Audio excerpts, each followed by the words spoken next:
A escuderia Lecoq surgiu no mês de agosto de 1965, em pleno regime militar.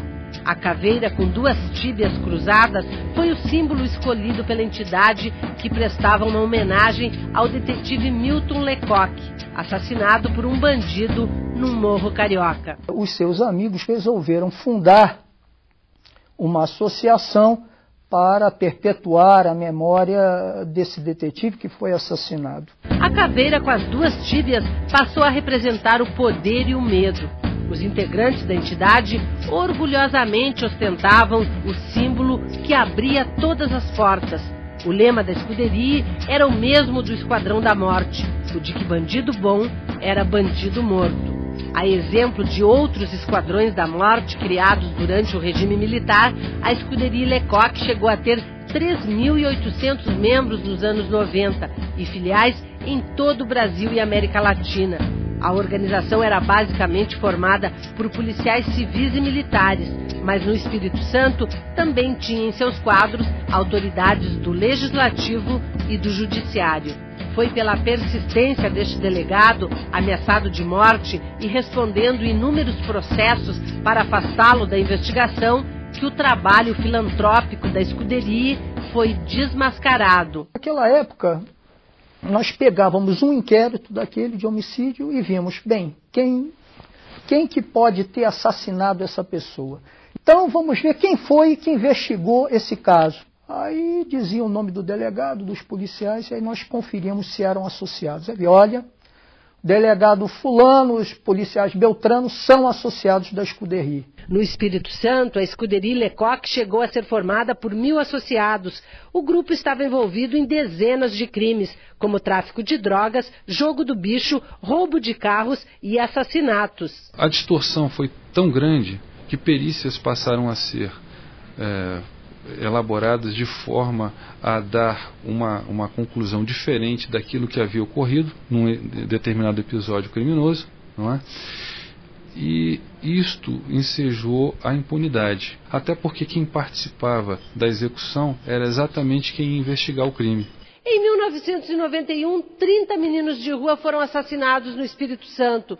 Os cadáveres das crianças entre 10 e 14 anos eram expostos nas principais ruas de Vitória. Os policiais atribuíam os assassinatos a bandidos que estariam agindo livremente em decorrência de greve na polícia.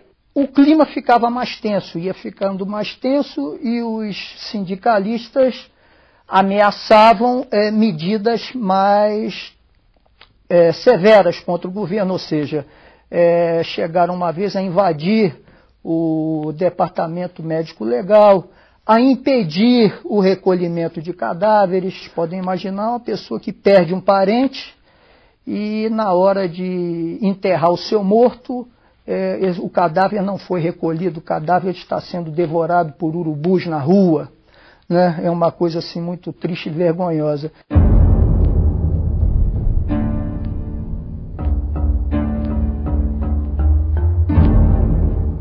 Nesses ápices de tensão das discussões com o sindicato e com o governo do Estado, coincidentemente, entre aspas, aconteciam as execuções dos meninos de rua. E uma coisa interessante, as execuções eram para que todo mundo visse, para o jornal noticiar a falência do Estado. Jean Alves da Cunha, líder dos meninos de rua, foi assassinado uma semana antes de uma viagem para um encontro nacional em Brasília. Para investigar os assassinatos, o governo criou uma comissão de processos administrativos especiais. Movimentos de direitos humanos promoveram um enterro simbólico da Lecoq.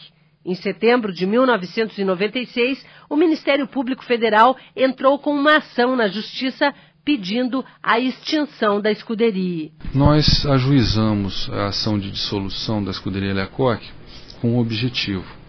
Primeiro, extingui-la para que a utilização da pessoa jurídica não propiciasse reuniões onde se tramavam homicídios. Quando você participa, como eu participei, de várias autópsias, e você pode ver menores impúberes de 11 anos, 12 anos, que foram assassinados covardemente com tiros na nuca, né? Esse tipo de coisa não é normal. E o caso revolta ainda mais, ou seja, estimula ainda mais quando esses crimes estão sendo cometidos por criminosos travestidos de policiais. Então nós sentimos assim uma grande satisfação, né, quando nós podemos atuar para que a justiça seja feita.